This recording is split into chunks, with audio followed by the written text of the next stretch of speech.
तो आपके लिए सबसे पहली जो है प्रमुखता क्या होगी? शिक्षा, स्वास्थ्य या रोजगार? किस पे आप पहला काम किस पे करना चाहेंगे? देखिए, सबसे पहले तो हम शिक्षा पे काम करेंगे। शिक्षा पे काम करना। अब मिश्रा चकडउवा से अगर स्कूल जाना था, सीएनडी कॉलेज, तो बेचारे को नदी क्रॉस करके जाना था। प्लास्टिक में कपड़ा रखते थे, गमछा पकड़ के घुस गए उसमें, फिर स्कूल जाते थे। लास्ट में बीमार जब पड़ जाता है तो कहा कि इसका इलाज करवाने ले जा रहे हैं, ले जाके बूचड़ खाने में डाल दिया उसको।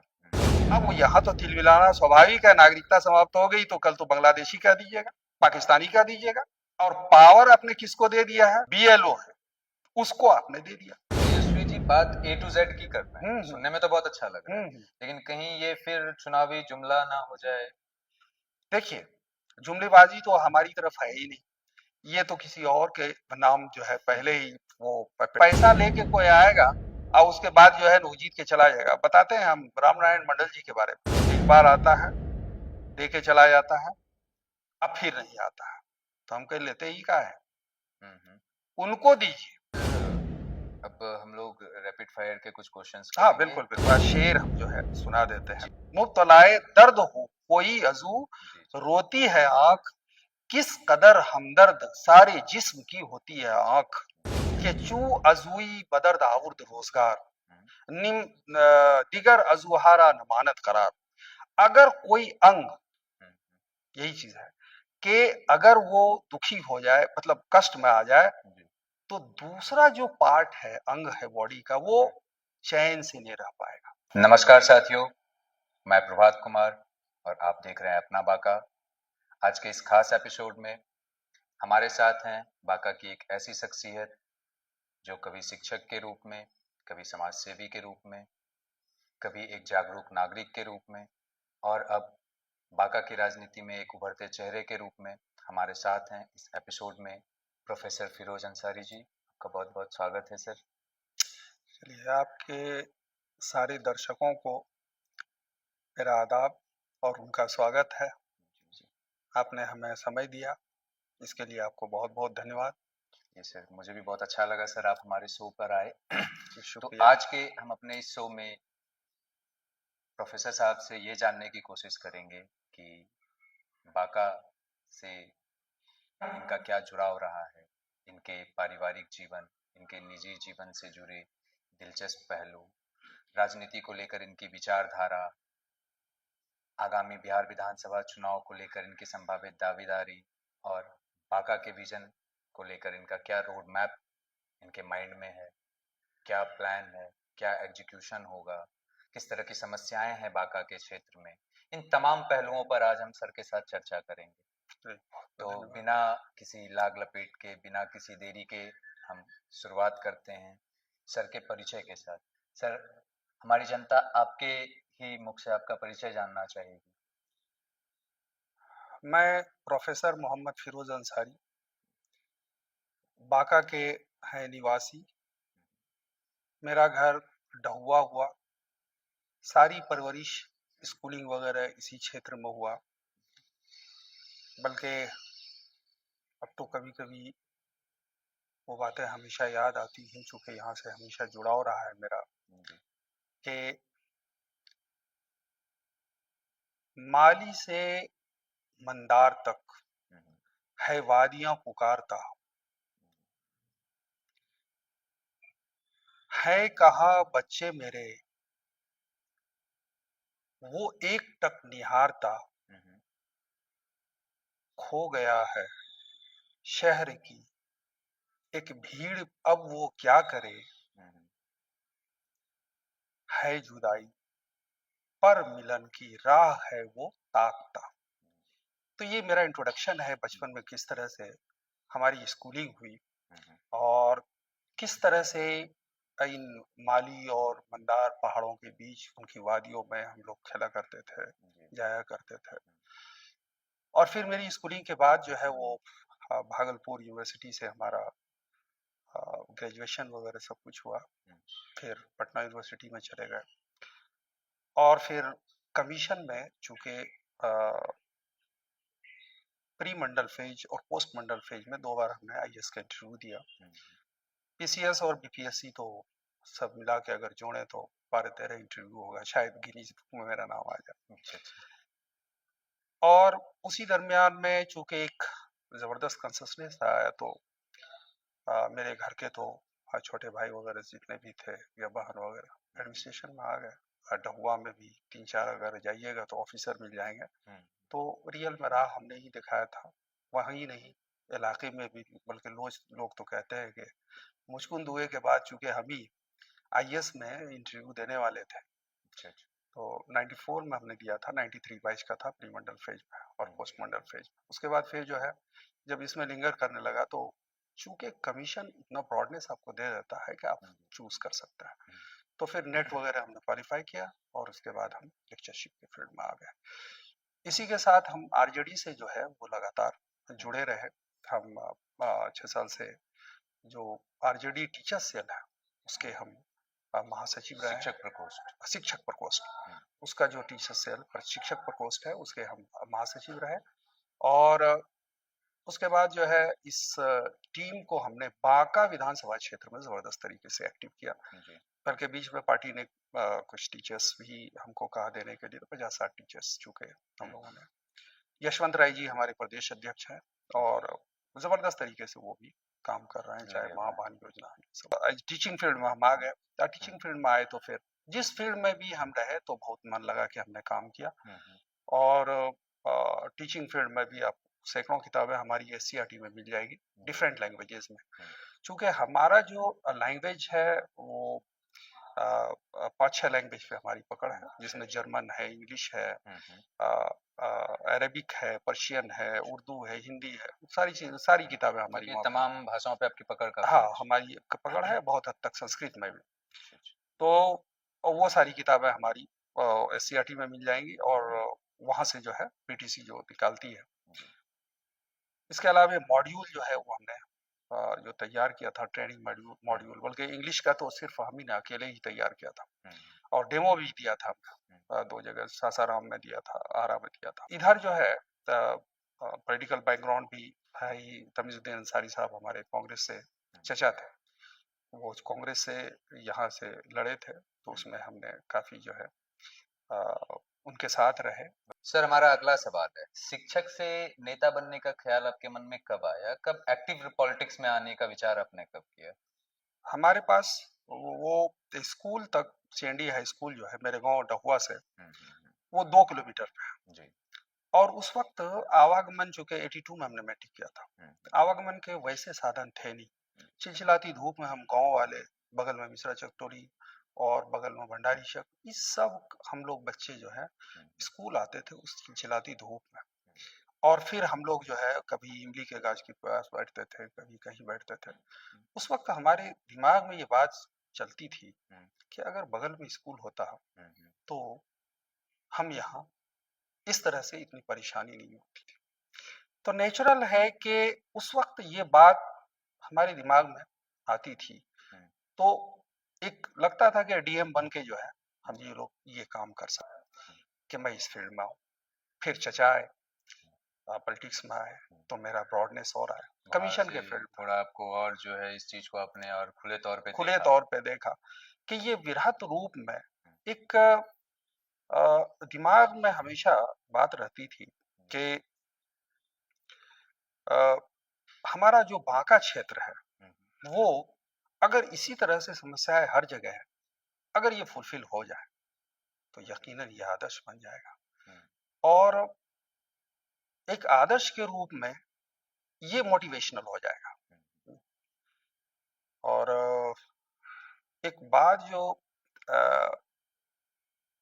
संकल्प बल्कि हमने लिया था कि, और जिस पर जो है वो आते आते हमने एक ये कर दिया स्लोगन, मतलब उस पर जो है वो दिमाग में बात आ गई कि आदर्श बनेगा ये बांका, रखिए याद संकल्प हमारा। तो नेचुरल है कि ये मोटिवेशन वहां से आया। उसके बाद जो है फिर हम आरजेडी के महासचिव बन गए। सर जैसा आपने बताया कि आपने बांका के तमाम 31 पंचायतों का बहुत ही गहन तरीके से दौरा किया जी, और शहरी क्षेत्र तो आप घूम ही रहे हो, वो तो देख ही रहे हैं, हर जगह पोस्टर भी मिला होगा। आप मुझे ये बताएं कि सबसे बड़ी समस्या आपको क्या दिखती है बांका में? ऐसी क्या चीज है जहाँ पे कि अगर फिरोज अंसारी जी एक विधायक के तौर पे या एक प्रतिनिधि के तौर पे क्षेत्र में आते हैं तो सबसे पहली प्राथमिकता किस समस्या को देंगे? वैसी क्या समस्या है जो कि तुरंत त्वरित कार्रवाई से ठीक होनी चाहिए? पॉलिटिकल विल, जी। ये सबसे बड़ी समस्या है। हम्म। रोटी कपड़ा और मकान, हम्म। आपका प्राइमरी और सेकेंडरी सेक्टर में आ गया। जी। शिक्षा, स्वास्थ्य, रोजगार। और अगर आप चाहते हैं कि रियल अपने क्षेत्र का विकास करें जी। तो ये होलिस्टिक होगा। हम्म। हमने बताया कि कैसे ये इंटरकनेक्टेड है, जी। तो नेचुरल है कि इसको हम इम्प्लीमेंट करेंगे। आपने सर बड़ी समस्या एक जो मैं आपसे जानना चाह रहा हूँ वो जनता की क्या समस्या है इस आपके नज़र में, ये मैं जानना चाह रहा हूँ। जैसे शिक्षा से जुड़ी, स्वास्थ्य से जुड़ी, रोजगार से जुड़ी समस्याएं यहाँ पे बहुत प्रमुखता से हैं हमारे क्षेत्र में। तो आपके लिए सबसे पहली जो है प्रमुखता क्या होगी? शिक्षा, स्वास्थ्य या रोजगार? किस पे आप पहला काम किस पे करना चाहेंगे? देखिए, सबसे पहले तो हम शिक्षा पे काम करेंगे, शिक्षा पे काम करना। इसलिए कि देखिए शिक्षा, नॉलेज इज पावर। जी। तो अच्छा, शिक्षा व्यवस्था में भी एक सुधार के साथ जो हमने बताया आपको कि कहाँ कहाँ, अब देखिए एक बात बताते हैं आपको, यूनिवर्सिटी का जो पैटर्न देखिएगा क्वेश्चन सेटर का, जी। तो क्या करेंगे, 2 साल पहले का क्वेश्चन उठा के रख देंगे, 1 साल पहले अल्टरनेट करके।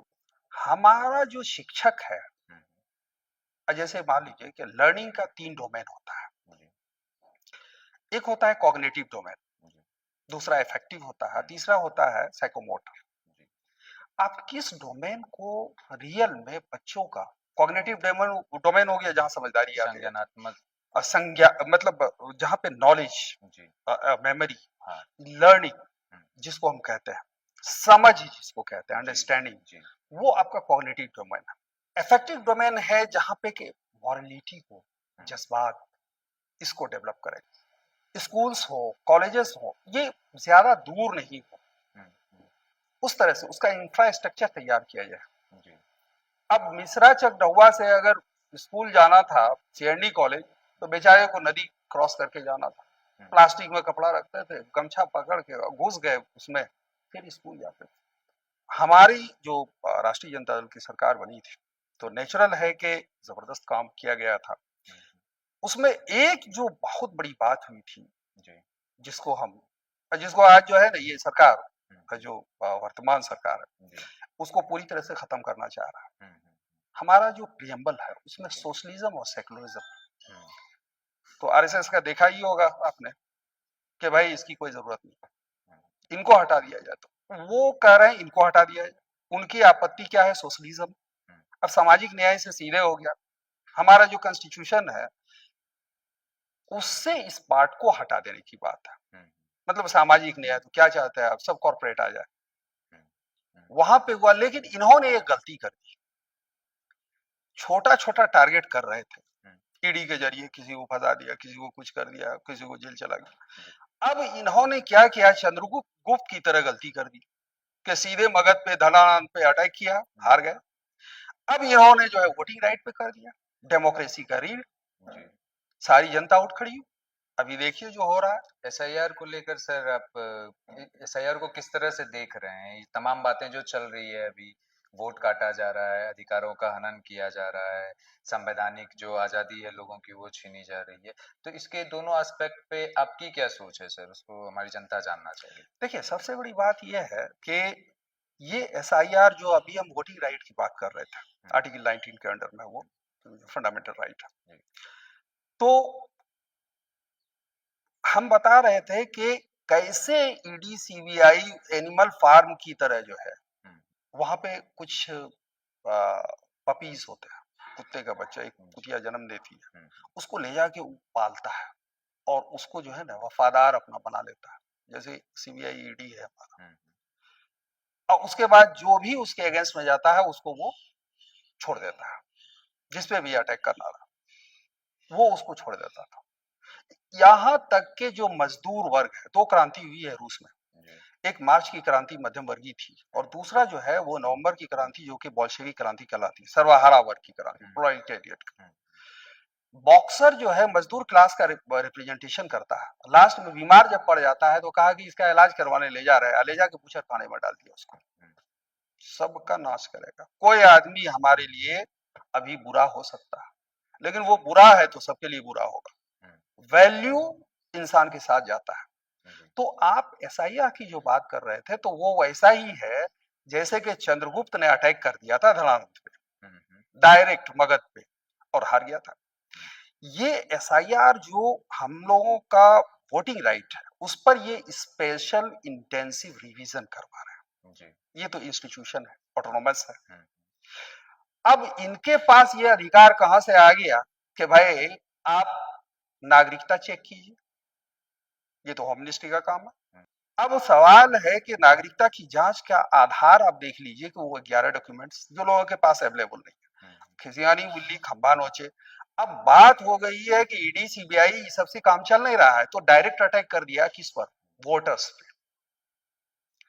अब यहां तो तिलमिलाना स्वाभाविक है, नागरिकता समाप्त हो गई तो कल तो बांग्लादेशी कह दीजिएगा, पाकिस्तानी कह दीजिएगा, मतलब हमारा ये होमलैंड नहीं रह गया। और पावर आपने किसको दे दिया है रिकमेंड करने का,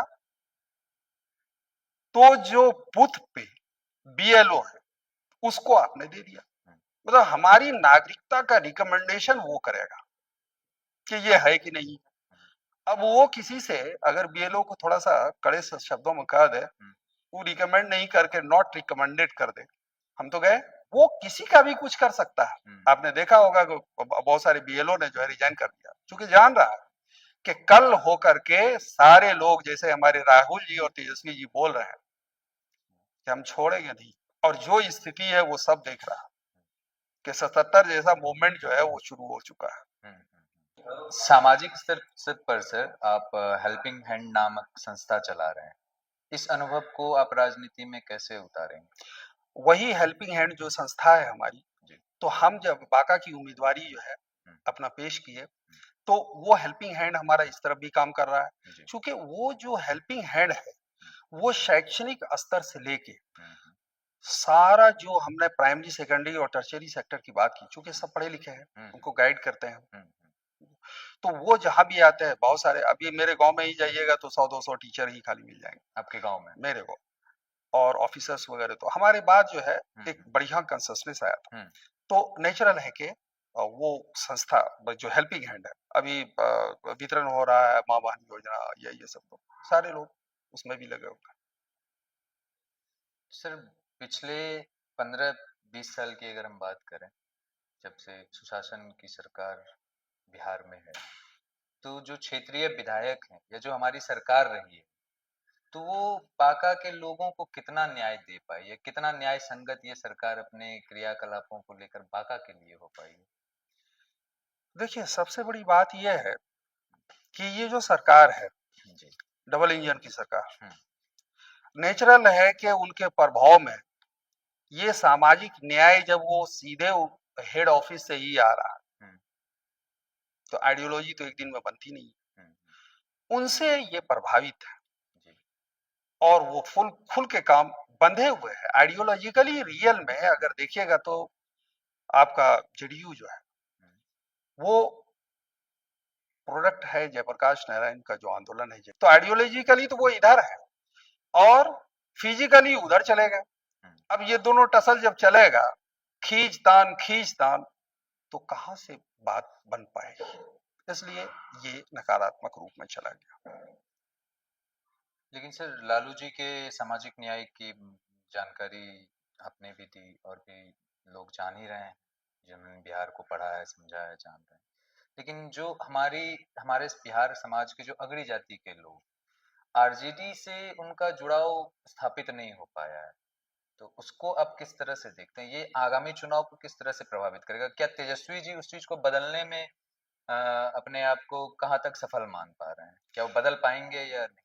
बिल्कुल, देखिए पार्टी से एफिलिएशन हितों के आधार पे होता है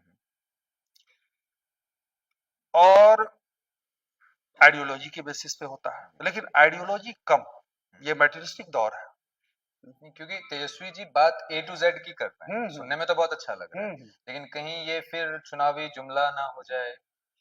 देखिए, जुमलेबाजी तो हमारी तरफ है ही नहीं, ये तो किसी और के नाम जो है पहले ही वो पेटेंट, तो उस पर हम नहीं जाएंगे। हम जी। ये कहना चाह रहे हैं हम्म कि जब हितों का हम्म समावेश हम्म हमारे साथ हो रहा है, जैसे हम्म मान लीजिए अभी ऐसा नहीं है कि ये पिछड़ी जातियों के साथ ही वोटिंग जो राइट की बात आ रही है, एसआईआर की जी बात आ रही है, तो उधर भी असंतोष है। हम्म दूसरी बात, उनको दिया क्या? यहाँ पे बात है कि वो हिंदू मुस्लिम इधर करेगा, सारा कॉर्पोरेट अडानी अंबानी उधर है, हम्म, उनको भी नहीं मिला है, असंतुष्टि उधर भी है।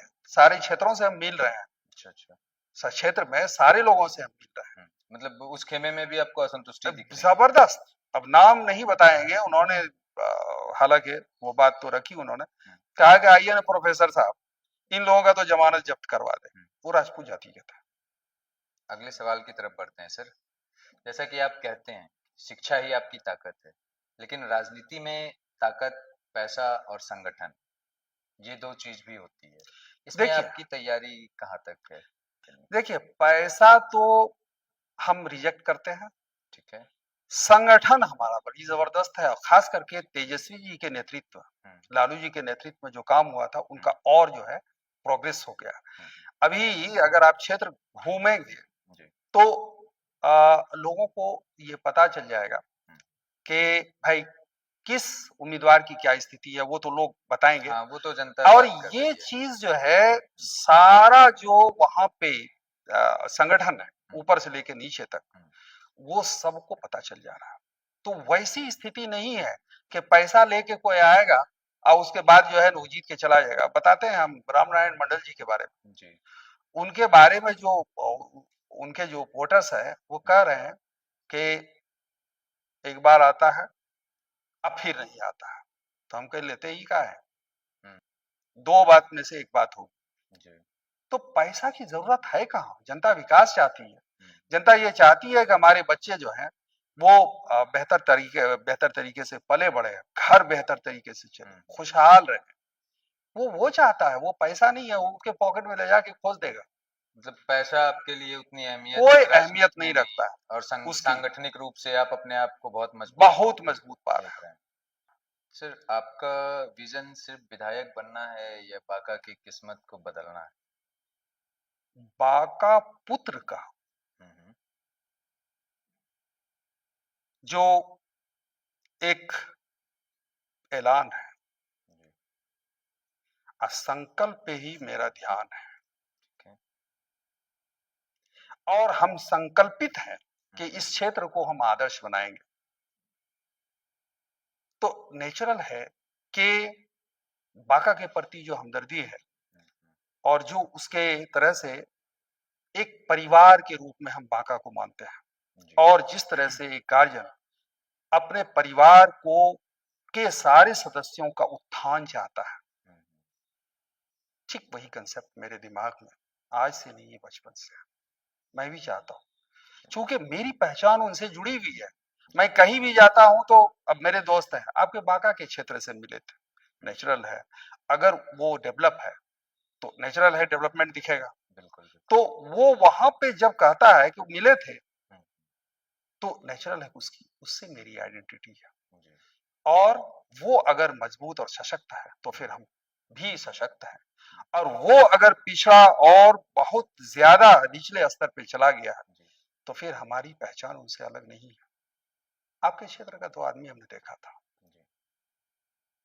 तो ये कंसेप्ट हमारे दिमाग में है। इस कॉन्सेप्ट को लेकर आप चल बिल्कुल, रहे हैं ये परिवार की तरह है। कि सिर्फ खुद का विकास करना या अपने आप को विधायक के तौर पे देखना बिल्कुल आपका एजेंडा नहीं, नहीं, ये तो सिर्फ एक वे है, एक रास्ता आप रास्ता है जहां से हम अपनी जो हमारी संकल्पना है जी उसको हम इम्प्लीमेंट कर पाएंगे।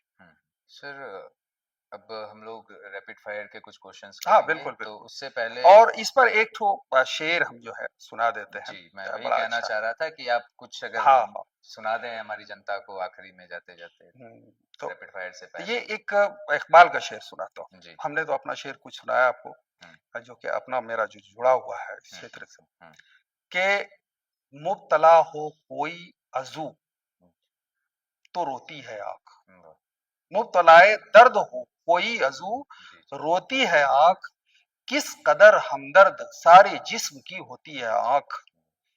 अगर आपका कोई पार्ट दुखी हो जाए, जी जख्म हो जाए, हम्म, आंख से आंसू बहने लगता है। बिल्कुल ये लीडरशिप है जो हम आपको बता रहे हैं कि हम परिवार की तरह है हम्म, और परिवार की तरह हम बाका को मानते हैं।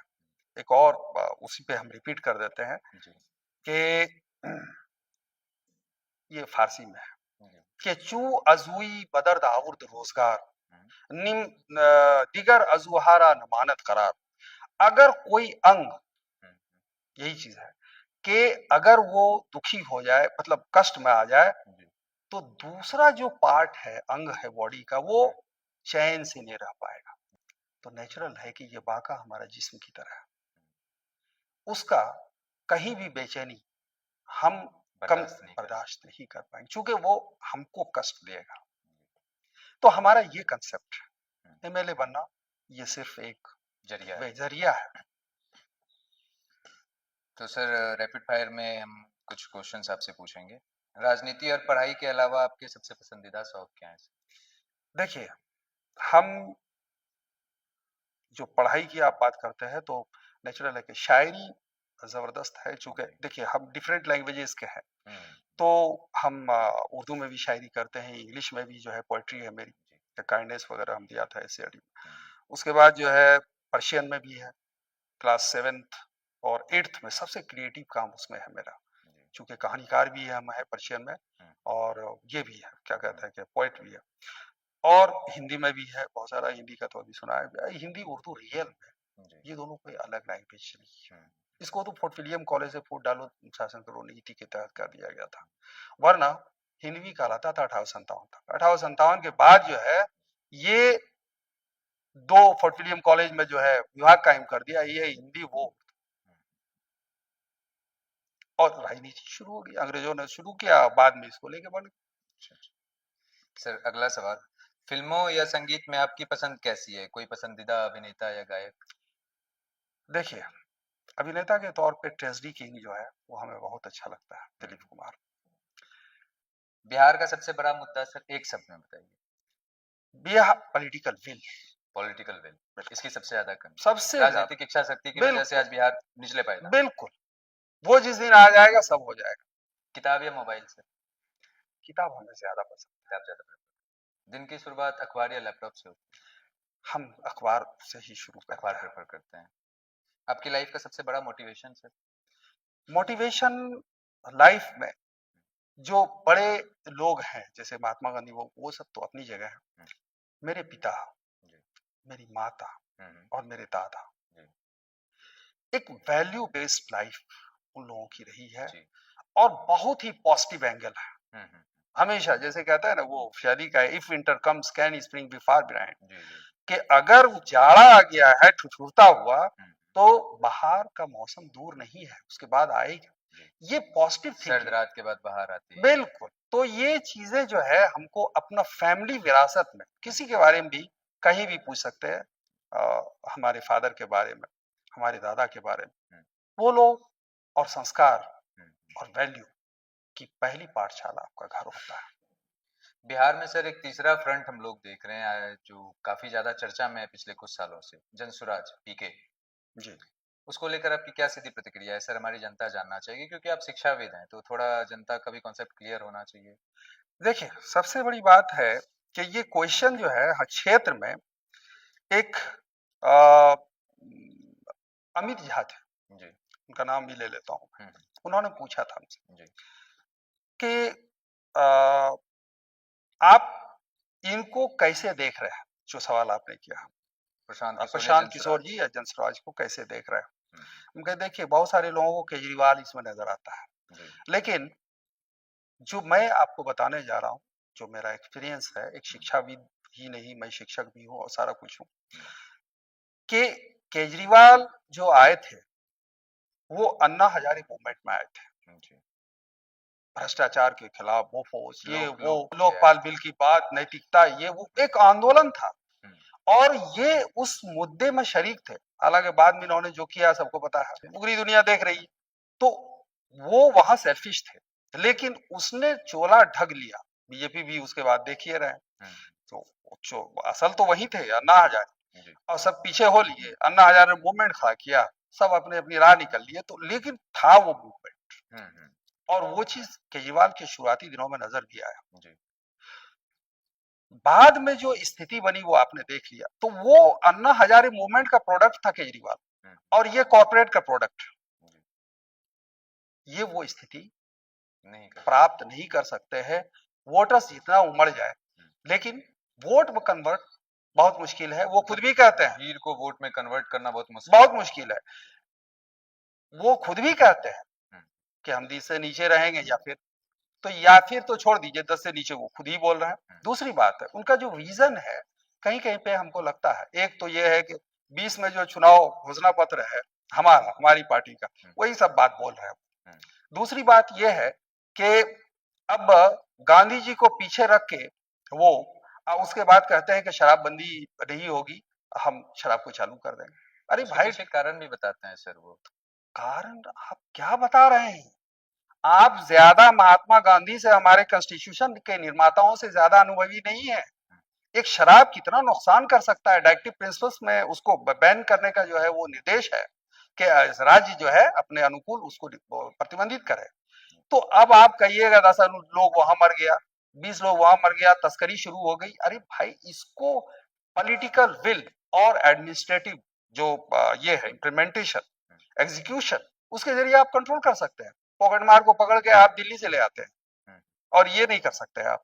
सही बात। तो आपके पास एक पॉलिटिकल विल, फिर वो कहते हैं कि भाई बिहार में उद्योग लगिए नहीं सकता है, टर्शियरी सेक्टर को का विकास करेगा।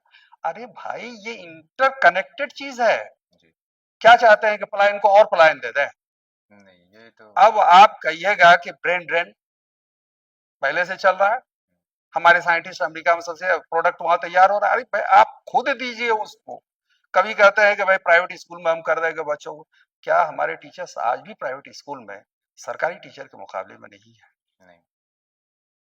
अगर होते तो वो प्राइवेट स्कूल से झट से जैसे मौका मिलता है छोड़ के नहीं चले आते। 10 लाइन इंग्लिश बोल देने से नहीं होता है, उसके पीछे पूरी की पूरी एक नॉलेज है। वो लर्निंग करा सकते हैं, नॉलेज नहीं करा सकते हैं।